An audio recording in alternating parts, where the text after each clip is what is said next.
Hello mga kabeshis, this is Jana and welcome to my YouTube channel.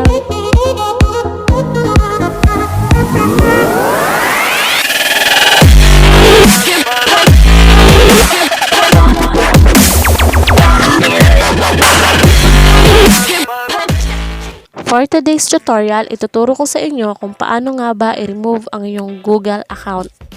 Paano nga ba?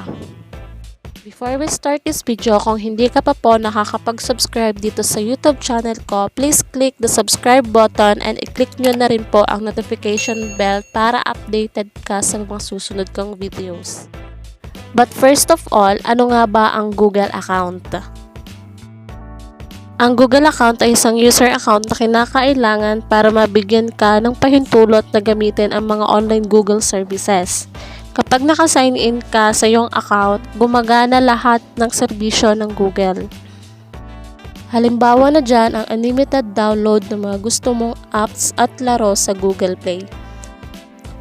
Bukod pa dyan, maaari kang makapanood ng iba't ibang palabas sa YouTube na gusto mo tulad ng mga teleserye, Korean drama, cartoons, bakbakan. Kaya ng FPJs ang probinsyano na mas tumagal pa kaysa sa relasyon nyo.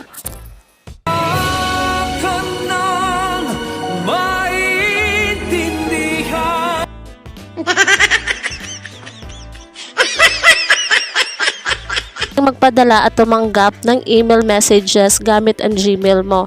Si Google account kasi pwede mong i-login sa kahit anong device, kaya kung ikaw ay mahilig makilogin ng Google account sa ibang cellphone, ugaliin mong i-remove ito sa pinag-loginan mo dahil mawawalan ka ng privacy mababasa ang mga email messages na importante sa'yo.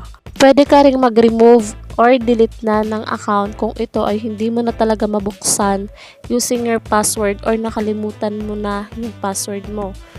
Pero itry mo muna siyang i-recover gamit ang cellphone number mo. But kung yung SIM card is wala na or sira na, gumawa ka na lang ulit ng panibagong Google account using your present cellphone number.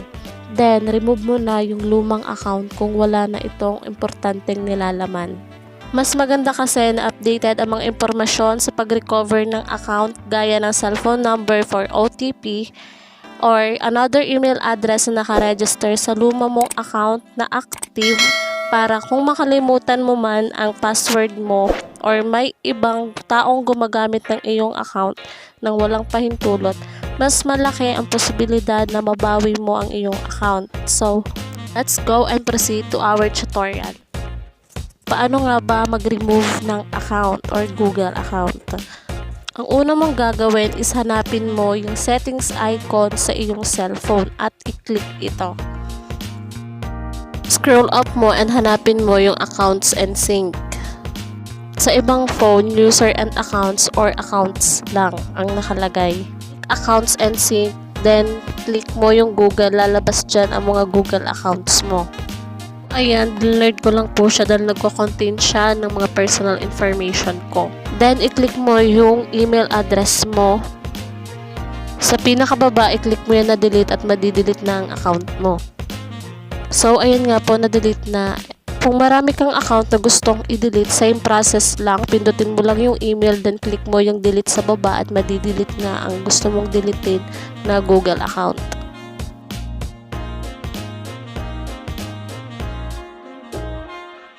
And ayun na nga po, na-delete na yung mga Google account na gusto kong i-remove sa cellphone ko. Then, i-check natin ang ating Gmail account kung na-remove na nga ba talaga natin ang ating email address. Click done. So, ayun, nakalagay na ulit is add an email address. Then, check naman natin sa Google. I-click mo yung account icon sa taas. At yun, sign in na ulit ang nakalagay.